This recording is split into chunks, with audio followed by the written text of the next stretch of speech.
ছুটির দিনে শিশুদের পদচারণায় জমজমাট অমর ২১শে বইমেলা। শুক্রবার সকাল ১১টা থেকে ১টা পর্যন্ত শিশু প্রহরে রং তুলি আর বইয়ের সাথে তাদের আড্ডা ছিল জমজমাট। অভিভাবকদের সঙ্গে ঘুরে ঘুরে রূপকথা ও ভূতের গল্প, কমিক্স, সায়েন্স ফিকশন সহ পছন্দের বই কিনে নিচ্ছে শিশুরা। ছোটাছুটি আর খেলাধুলা, শিশুদের দুরন্তপনায় শুক্রবারের বইমেলার শিশু প্রহর হয়ে ওঠে প্রাণবন্ত। বিকাশ পেমেন্টে ১০,০০০ টাকার বেশি অফার, শপিং চলছে তো। ছবি আঁকা আর আবৃত্তির সাথে তাদের আরও খানিকটা সময় কাটে। এই সুপারম্যান জীবাণুকে ধ্বংস করে দেবে। আমি হব সকাল বেলার পাখি, সবার আগে কুসুম বাগে উঠবো আমি ডাকি। সিসিমপুর নেই, তবে আছে পাপেট শো।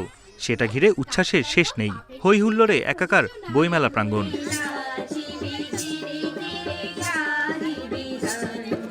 শুধু ছুটোছুটি নয়, বই দেখা আর কেনায়ও মনোযোগ ছিল ক্ষুদে পাঠকদের। পছন্দের তালিকায় রয়েছে ভূতের গল্প, সায়েন্স ফিকশন আর কমিক্সের বই।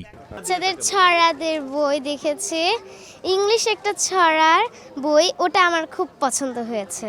আর ভূতের বই পছন্দ, আর আমি একটা এরকম ছোট্ট একটা বই গিফট পেয়েছি, ছোট্ট একটা বই। আমার বই পড়তে ভালো লাগে এবং আমার সবার থেকে প্রিয় বই হলো ম্যাথ। মোবাইলের যুগে বাচ্চাদের মধ্যে বই পড়ার অভ্যাস গড়ে তোলায় এমন আয়োজন তুলনাহীন। অভিভাবকরা বলছেন আর একটু জাঁকজমক আয়োজন দরকার ছিল শিশু প্রহরে। সবাই মোবাইলের দিকে, তারপর আমরা যদি এসব জায়গায় একটু নিয়ে আসি তাহলে বাচ্চারা একটু বইয়ের দিকে আগ্রহী হবে। বাচ্চারা তো এত কিছু বোঝে না, ওরা তো যেটা মিস করার সেটা মিস করছেই। আর একটু জাঁকজমক হতো রোজা না হলে। বই কেনার মানুষ কম, দাবি বিক্রেতাদের। বইয়ের প্রতি আগ্রহ বাড়াতে শিশুদের পছন্দ অনুযায়ী বই লেখা জরুরি বলে মনে করেন লেখকরা। আসলে শিশুরা ছন্দ পছন্দ করে, তাদের জন্মগতভাবেই তাদের ভেতর একটা ছান্দিক ব্যাপার আছে। তো এখন আসলে ছন্দের কবিতা খুব কম। বিক্রির অবস্থা বলতে গেলে খারাপ, কারণ অন্যান্য বছর যে পরিমাণে হয়েছে এই বছরে এতে অনেক কম। উপস্থিতি খুবই কম, যাও একটু আসে, একটু ভূতের বইটি এগুলো খুব খোঁজে। এবারের বইমেলায় ১,০১৮টি স্টল রয়েছে।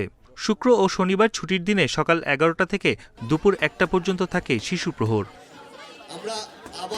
বন ইবনে কামাল, ইন্ডিপেন্ডেন্ট নিউজ, ঢাকা।